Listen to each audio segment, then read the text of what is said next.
사실 그 옛 어른들이 이제 그런 얘기들 많이 하셨었거든요. 이게 뭐 다른 건 몰라도 절기는 속일 수 없다. 야, 그래도 연이은 이 폭염 때문에 정말 뭐 다들 이렇게 힘들어하고 계십니다. 이게 이제 서울이 9일, 제주가 17일간 열대야.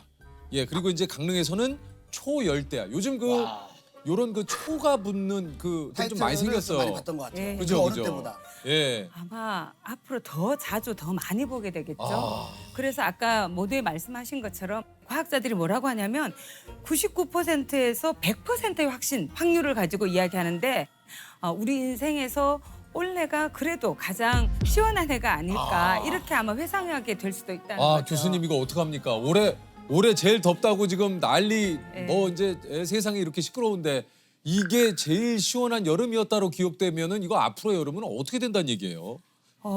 얼마 전에 세계 기상기구에서 이제 작년 지구 전체 기후 상태에 대한 보고서를 발표했는데요. 네. 이미 전 지구 평균 온도가 산업화 이전 온도, 우리가 산업화 이전 온도라 그랬을 때는 1850년에서 그렇죠. 1900년 사이 평균 온도를 이야기하는데 이미 1.15도가 올랐어요. 근데 1.15도 별로 그렇게 네, 크게 네. 안 느껴지잖아요. 체감적으로는 생각보다는 많이 안 올랐네? 아, 이럴 예. 수 있는데. 근데 왜냐면 이게 우리 몸에 예를 들면 1도의 온도 변화가 있었다, 체온에. 어떨 것 같으세요? 미열이 생겨도 굉장히 우리가 그렇죠. 몸에 예, 열이 있다. 그러니까 그럴 때 우리 몸 상태가 다르죠, 정상일 때와. 그러니까 지금도 마찬가지예요. 그래서 그로 인해서 발생하는 게 기후 변화예요. 그러니까 네. 극단적인 기상 현상이 나타나는 거죠. 비가 오더라도 너무 많이 오고 그러니까 한꺼번에 그냥 예, 폭우가 쏟아지고. 쏟아지고 네. 그리고 더워도 너무 덥고 또 그렇다고 해서 춥지 않으냐? 그렇지 않아요. 추워도 너무 추운 한풀을 또 우리가 경험하게 되죠. 그리고 그거에 따라서 지표면의 평균 온도가 올라가니까 건조해지잖아요. 막 증발을 맞아요. 많이 하니까.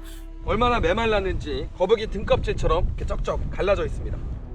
그러면 어떻게 되느냐? 불이 발생을 해도 더 빠르게 번지는 거죠. 확산 면적도 넓어지고. 지금 얘기를 들어보니까 캐나다에서 5월에 그 생긴 그 불이 아직도 지금 다 진압이 안 네. 됐다고. 당국이 진화에 총력을 기울이고 있지만 불길은 쉽사리 잡히지 않고 있습니다. 하와이 마우이 섬에 현지 시간 9일 대형 산불이 덮쳤습니다. 허리케인이 키운 산불이 급속도로 번졌습니다. 전국 각지에서 산불이 발생한 가운데 야간에도 진화 작업이 계속되고 있습니다. 근데 이게 또 악순환을 만들어냅니다. 왜냐하면 불에 타버리게 되면은 그 나무에 있던 탄소가 다시 이산화탄소가 돼서 배출이 되고요. 또 그만큼 나무가 많이 사라지니까 대기 중에 CO2를 흡수하는 그런 저장고 역할을 하는 나무가 그만큼 줄어든다는 거죠. 그러니까 기후 변화로 인해서 산불이 더 심각해지지만 그 산불로 인해서 기후 변화가 더 또 심각해지는 상호가 악순환 관계로 맞물리게 되는 거죠. 교수님께서 지금 얘기를 해주셨지만 사실 지구 온난화에 대한 얘기는 제가 뭐 초등학교 때부터 들었던 얘기거든요. 맞아요. 예. 요새는 사실 지구 온난화라는 표현이 부족하다고 이야기해요. 최근에는 어떻게 네. 표현하냐? 영어로는 글로벌 워밍이라 그랬거든요. 지구 네. 온난화. 그러더니 글로벌 히팅이라고 가열화라고 부르더니 요새는 글로벌 보일링이라고 불러요. 보일링, 끓고 있다. 끓고 있다. 열탕이 되고 있다는 거죠. 유엔 사무총장 구테우스라는 분이 뭐라고 네. 말씀하셨냐면 지구 온난화의 시대는 이제 끝나고 끝났다. 지구 열탕화의 시대로 접어들었다고. 온난화의 정도가 아니고 끓어오르는 거죠. 저도 이거 얼마 전에 뉴스를 또 봤어요. 요즘 그 수컷 거북이가 안 태어난다. 이게 왜냐면 전 처음 알았어요. 주변 온도에 따라 그 성별이 정해진대요. 거북이는. 몰랐죠? 몰랐어요.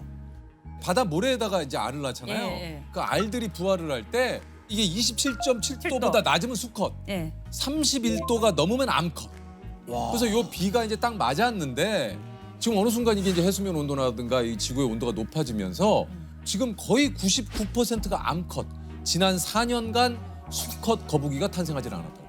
다 그렇죠. 그 수컷이 없대요. 나 이거 몰랐어. 거북이가 그렇다네. 그렇게 되면 결국에는 거북이는 멸종될 수 있죠. 없어지겠네요. 예, 멸종이 될 수가 있죠. 생물 종들이 지금 사라지고 있는 게 되게 많습니다. 온도 변화 때문에. 아, 이거 참 진짜 이 말씀해 주신 대로 지구가 지금 몸살을 앓고 있다라는 예. 게. 근데 막 사람들이 이렇게 표현하잖아요. 지구가 망하고 있다. 막 이렇게 했는데 사실 지구는 제가 생각할 때 그냥 있을 것 같아요. 지구가 뭐 부서져서 없어지지 않는 한 중요한 건 거기에 어떤 생명체가 살 건가, 그게 인간이 있을 건가, 또 죄 없는 그 많은 생물 종들이 인간 때문에 살지 못하고 사라지는 그런 문제가 있는 거겠죠. 이곳에 과거 30년, 현재를 보면 대부분의 지역에서 우리가 적지가 아니더라도 가능하다는 거예요. 근데 30년이 되면 너무 심한데요? 많이 줄어들죠. 그다음에 2050년 되면 어머 어떡해. 강원도 일부 지역만 남게 됩니다. 아, 너무 소름 끼친다 저거 진짜. 만약 2070년이 되면 어떻게 될까요? 없어져요. 없어지겠죠. 없어졌어. 없어지죠. 그게 현실입니다. 그럼 이제 지금 자라는 아이들한테는 그 사과가 정말 귀한 과일이 될 수도 있겠네요. 네, 그렇습니다.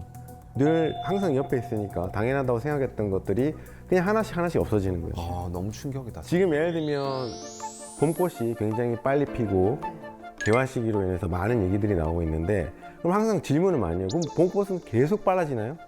언제까지 빨라질까요? 설마 겨울에 피겠어? 작년에 벚꽃이 진짜 빨리 폈었거든요. 문제는 그 빨리 피는 게 아니라 이제 어느 정도 더 빨라지면 이제 이 벚꽃은 볼 수가 없어요. 그러니까 이런 것들이에요. 지금 봄이면 벚꽃을 잃고 우리가 여름이면 사과를 못 먹고 수박도 없어질 수 있겠죠. 이런 식으로 하나씩 다 그렇게 바뀌어가요. 충격적이다. 자, 근데 이제 문제는 지금 제가 말씀드린 과일뿐만 아니라 기저귀, 그 다음에 우리가 비상식량, 뭐 자주 먹는 라면, 여성분들한테 필요한 생리대 이런 것들이 우리한테 필요한 생필품 가격이 점점 올라가고 있다. 왜 그러죠? 라면은 뭘로 만들죠? 밀이죠, 그죠? 그 우리가 러시아랑 우크라이나가 전쟁이 터졌을 때 가장 우려했던 게 그거예요. 밀. 우크라이나는 세계에서 가장 중요한 밀 공급원 중에 하나입니다. 근데 다행히 뭐였냐면 세계에서 두 번째로 많은 밀을 공급하는 인도가 우리가 좀 많이 수출을 하겠다라고 했었어요. 근데 2022년 인도에서 섭씨 50도 기온을 찍고 날아가던 새가 떨어져 죽었어요. 와 50도를 찍었어요? 네. 저희가 50도를 경험을 해본 적이 없어가지고 그 영상에서 가끔 보면은 막 타이어 같은 거 녹고 도로에 있는 막 번네트에 후라이 먹고 그러는데 그렇게 됩니까? 맞습니다. 우리가 체감한 이 공기 중에 섭씨 50도라는 것보다 이 바닥에 흡수하는 열이 더 뜨겁거든요. 그래서 이게 섭씨 50도 되면 거의 100도 육박할 거예요. 아스팔트 갈 거면. 그래서 손을 댈 수 없을 거예요. 네, 자동차도 마찬가지고 그 열을 흡수하는 물질은 여러분들 절대 손 댈 수 없을 정도로 뜨거울 거예요. 와. 자, 그래서 이제 어떤 일이 벌어지냐면 인도 총리가 마음을 바꾼 거예요. 자기네들 밀 공급에 문제가 생길 것 같으니까 수출 금지령을 내려버리죠. 어머. 자, 그럼 어떻게 될까요? 밀 소비하는 국가들은 난리 나겠네요. 난리가 나고. 길이 막혀버리니까. 그 전해 미국도 엄청난 가뭄이 들어서 밀 생산량이 줄어든 상태였어요. 그 세계적인 공급망이라고 하는 곳에서 밀에 대한 공급에 문제가 생긴다는 게 예측이 된 거죠. 면화 같은 경우에도 미국이 텍사스가 이제 주요 생산지인데 텍사스주에 엄청나게 큰 가뭄이 듭니다. 예, 거기는 이제 가뭄이 들면서 면화 생산에도 문제를 일으킨 거예요. 아, 비가 안 왔구나 거긴 또. 그리고 같은 해 세계 5위인 면화 생산국 그 파키스탄에서 엄청나게 큰 홍수가 발생합니다. 그래서 이제 이런 식으로 면화도 공급망에 문제가 생기기 때문에 우리가 쉽게 접할 수 있는 물건이지만 가격이 올라갈 수밖에 없는 거예요. 그럼 지금 오르고 있는데 시작된 거네요. 그렇죠. 이제 한국 같은 경우에는 이제 우리가 이게 조금 걱정이 되는 게 뭐냐면 저기 이제 한국은 전 세계에서 7번째로 많은 양의 식량을 수입해 가고 있어요. 우리는 많은 식량을 수입에 의존하고 있기 때문에 다른 나라에서 벌어지는 기후변화 영향도 우리가 또 동시에 받을 수밖에 없는 거죠. 우리나라에서 뭐 한자병으로 인해서 사과의 공급망에 문제가 생기고 사과값이 오르는 것뿐만 아니라 인도에 밀 공급이 문제가 생기면 우리나라의 라면, 짜장면, 칼국수 가격이 오르거나 내용량이 줄겠죠. 어떡하냐 이제. 나 너무 슬퍼 지금. 그 온도는 변하는 게 맞고 오래전부터 지구는 뭐 빙하기도 있고 간빙기도 있고 온도가 주기적으로 올라갔다 내려갔다 이렇게 하고 있는데 문제는 지금 그 속도가 너무 빠르다는 거예요. 속도. 자, 이게 보면 지구 평균 기온의 상승 정도죠. 와. 너무 빨리 올라간다. 확 올라간다 저기 뒤에. 저 파란색이 산업화 이후의 온도고 초록색이 산업화 이전의 온도인데 지금처럼 저렇게 약 100년 동안 1도 이상 올라가는 적은 인류 역사상 없었다는 거예요. 진짜 없네요. 자, 그럼 이제 지구가 지금 이렇게 계속 뜨거워지고 있는데 파리 기후변화 협약에서는 산업화 이후 지구 평균 온도를 1.5도 이상 올리지 않기 위해서 노력하자. 아, 이제 저기서 멈추자. 그렇죠. 전 세계적으로. 네. 근데 이미 올해 2월 그 지난 약 12개월, 1년 동안의 평균 기후를 보면 네. 산업화 이후 1.52도를 찍은 거예요. 왜? 그럼 국제사회가 약속했던 마지노선을 이제 처음 초과해버린 거죠. 올해 2월에. 아, 넘었구나. 굉장히 빠른 건가? 예, 빠르게 하고 있고 그래서 이제 최근에 이제 유엔이 기후변화 협약을 이끌고 있는 사무총장인 사이먼 스타일 이분께서 지구를 구할 시간이 앞으로 2년밖에 남지 않았다. 뭐 이렇게 경고를 하긴 했어요. 원래는 파리 협약에서는 2도를 얘기했어요. 지구 평균 기온을 산업화 이후 2도라고 했는데 굉장히 많은 과학자들이 논의를 하고 고민을 하고 연구를 하고 해서 계속해서 이 2도라는 걸 설정하고 우리가 보니까 2도가 과연 적절한 숫자에 대해서 이제 고민을 하게 됩니다. 너무 높지. 그래서 이제 더 연구를 해보니까 2도까지 가도 큰 문제 생길 것 같으니까 1.5도로 낮추자는 거예요. 자, 그럼 지금 얘기했던 파리 협약에서 말했던 2도가 된다면 과연 어떤 일이 벌어질 것인가? 사람 체온이 거의 뭐 그 1도에서 거의 뭐 생사를 오갈 정도로 막 바뀌기도 하니까 체감되는 뭔가 위험이 감지될 것 같은데 뭔지는 모르겠는데. 지구 온도가 2도 상승했을 때 전 세계 도시 인구 중 약 4억 1천만 명이 물 부족을 겪게 된다고 합니다. 아, 물 부족. 물 부족이 가장 무서운 것 같아요. 맞아요. 예, 그렇죠. 에어컨 끄세요 지금. 전기 먹는 거 다 끄세요. 그럼 조명이랑. 조명 2개 더 꺼요. 네, 다 끄시고. 아니, 이목구비만 보이면 되잖아. 그리고 이제 앞으로 우리가 더 이상 2도 올라가게 되면 2도씩 올라갈 때 더 이상 못 먹게 되는 음식들이 있는데 감자, 야, 나 구황작물 좋아하는데. 감자는 안 돼. 더 심각한 게 있습니다. 더 심각한 거 뭐예요? 바로 김치. 그건 안 돼요. 안 돼. 한국 사람들한테 치명적인데요. 온도가 더 올라가기 시작하면 옥수수, 뭐 고추, 배추 이런 재배가 힘들어지죠. 쌀은요? 제일 중요한 쌀. 쌀이 정말 중요해가지고. 쌀도 문제가 생깁니다. 다 문제가 생기는구나.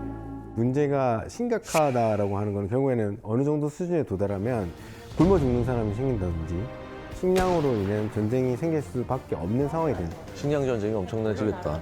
교수님이 말씀하신 북극곰 걱정할 때가 아니다. 그러니까요. 지금 당장 우리가 걱정을 해야 된다. 진짜. 와닿았어.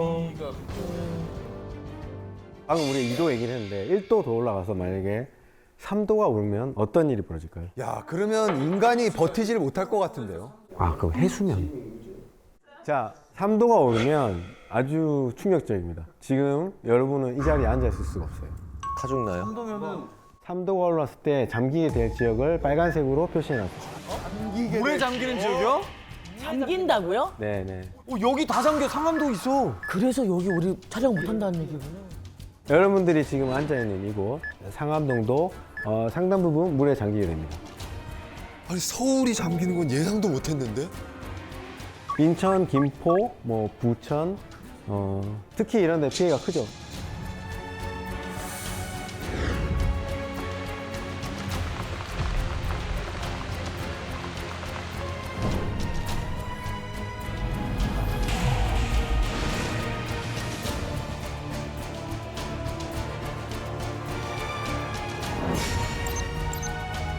기후변화에 있어서 사실은 제일 걱정해야 될 거는 사계절의 경계가 무너지는 거예요. 이 대한민국이라는 이 나라는 사계절에 맞춰져 있어요. 그렇죠.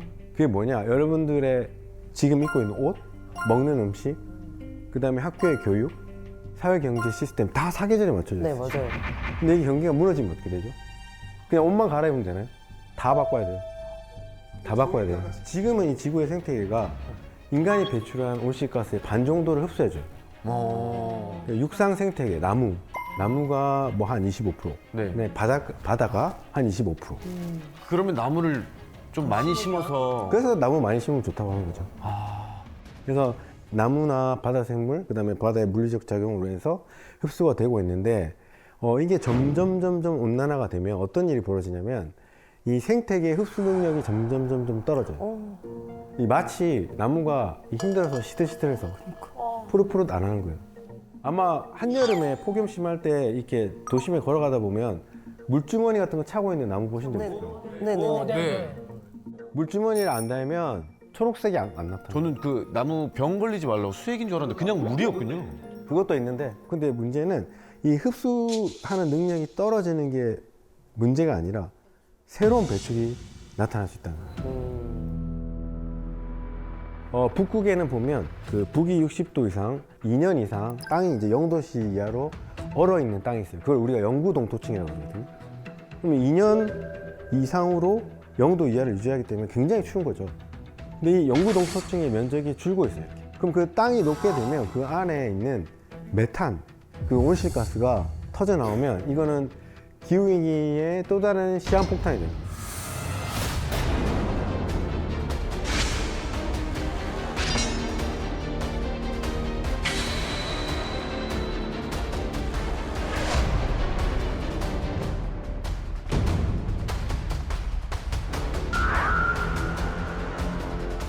이 엄청난 온실 효과를 가져오는 또 이 제에 보면 메탄 하이드레이트라는 게 있어요. 그런 것들이 나오게 되면 오존층도 파괴하게 되고 지구 온난화도 가속하게 되고 그런 물질들이 더 많이 나오게 되면 지금 우리가 생각하는 것보다 훨씬 더 강력한 온난화, 가장 나쁜 미래를 향해서 가고 있는 거예요. 어머 어떡해. 근데 중요한 건 뭐냐면 저희가 이제 이런 것들을 과거에서부터 계속 얘기를 하면서 가장 나쁜 미래부터 1.5도에서 2도 근처에서 막아낼 수 있는 미래 이런 것들은 다 우리가 얼마만큼의 온실가스를 배출할 거냐에 따라 달라지는 거예요. 그러면 지금 우리가 그런 만화 시나리오에서 보면 현재 우리가 어디에 와 있느냐? 어디 와 있습니까? 어디 와 정확히 있습니까? 6도 라인을 따라가고 있어요. 이 속도로 계속 간다면요? 지금 우리가 가는 길은 그 6도의 시나리오를 그대로 따라가고 있어요. 우리가 우려하는 그런 6도가 2050년에 올 수도 있다라는 거죠. 아이고야 빠르다. 너무 빠르다. 근데 이런 것들이 지금 단순히 온난화뿐만 아니라 과거에 이제 역사에서 보면 우리가 그 공룡이 대멸종했던 시기에 메탄 하이드레이트의 대방출이 있었다라는 얘기도 있기 때문에 지금 앞으로 이런 일이 우리가 우려하는 사태가 계속 지속된다면 뭐 사람을 포함한 거의 대부분의 95% 이상의 생명체가 지구상에서는 멸종할 수밖에 없는 거죠. 최악의 시나리오네.